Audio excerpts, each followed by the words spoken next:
ಶ್ರೀ ಚೌಡೇಶ್ವರಿ ಪ್ರೌಢಶಾಲೆಯಲ್ಲಿ 77ನೇ ಗಣರಾಜ್ಯೋತ್ಸವ ಆಚರಣೆ.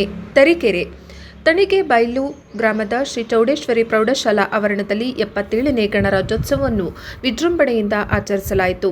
ಕಾರ್ಯಕ್ರಮವನ್ನು ಉದ್ದೇಶಿಸಿ ಮಾತನಾಡಿದ ಶಾಲೆಯ ಮುಖ್ಯ ಶಿಕ್ಷಕರಾದ ಎಲ್.ಸಿ. ಕುಮಾರ್ ಅವರು, ನೂರಾರು ರಾಜರು ಮತ್ತು ಸಾವಿರಾರು ಸಾಮಂತರಿಂದ ವಿಭಜನೆಯಾಗಿದ್ದ ಭಾರತವನ್ನು ಸ್ವಾತಂತ್ರ್ಯಕ್ಕಾಗಿ ದುಡಿದ ಸಾವಿರಾರು ದೇಶಭಕ್ತರು ಪರಿಶ್ರಮದಿಂದ ಅಖಂಡ ರಾಷ್ಟ್ರವಾಗಿ ಕಟ್ಟಲಾಗಿದೆ ಎಂದು ಹೇಳಿದರು. ಆ ಐತಿಹಾಸಿಕ ಹೋರಾಟದ ಫಲವಾಗಿ ಪ್ರತಿ ವರ್ಷ ಜನವರಿ 26ರಂದು ಗಣರಾಜ್ಯೋತ್ಸವವನ್ನು ಆಚರಿಸಲಾಗುತ್ತಿದೆ ಎಂದು ಅವರು ತಿಳಿಸಿದರು. ಪಾಕಿಸ್ತಾನವು ನಮ್ಮ ದೇಶದ ಮೇಲೆ ನಡೆಸಿದ ದಾಳಿಗೆ ನಮ್ಮ ವೀರ ಯೋಧರು ಆಪರೇಷನ್ ಸಿಂಧೂರ್ ಮೂಲಕ ತಕ್ಕ ಪಾಠ ಕಲಿಸಿರುವುದು ದೇಶದ ಶಕ್ತಿ ಮತ್ತು ಏಕತೆಯನ್ನು ಪ್ರತಿಬಿಂಬಿಸುತ್ತದೆ ಎಂದರು. ಜೊತೆಗೆ ಚೀನಾ ದೇಶದ ಅಗ್ಗದ ದರದಲ್ಲಿ ಬರುತ್ತಿರುವ ವಸ್ತುಗಳು ದೇಶದ ಆರ್ಥಿಕತೆಗೆ ಹೊಡೆತ ನೀಡುತ್ತಿರುವುದು ಹಾಗೂ ಅಮೆರಿಕದ ಅಧ್ಯಕ್ಷ ಡೊನಾಲ್ಡ್ ಟ್ರಂಪ್ ಅವರು ಭಾರತದಿಂದ ರಫ್ತುಗೊಳ್ಳುವ ವಸ್ತುಗಳ ಮೇಲೆ ವಿಧಿಸಿರುವ ಹೆಚ್ಚಿನ ಸುಂಕ ದೇಶದ ಅಭಿವೃದ್ಧಿಗೆ ಅಡ್ಡಿಯಾಗುತ್ತಿರುವುದನ್ನು ಉಲ್ಲೇಖಿಸಿದರು.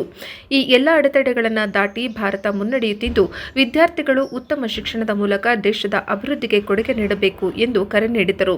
ಈ ಸಂದರ್ಭದಲ್ಲಿ ನಡೆದ ಕಾರ್ಯಕ್ರಮದಲ್ಲಿ ಹಿರಿಯ ಪತ್ರಕರ್ತರಾದ ಎನ್.ಎಸ್. ಪರಮೇಶ್ವರಪ್ಪ ಅವರನ್ನು ಸನ್ಮಾನಿಸಿ ಗೌರವಿಸಲಾಯಿತು.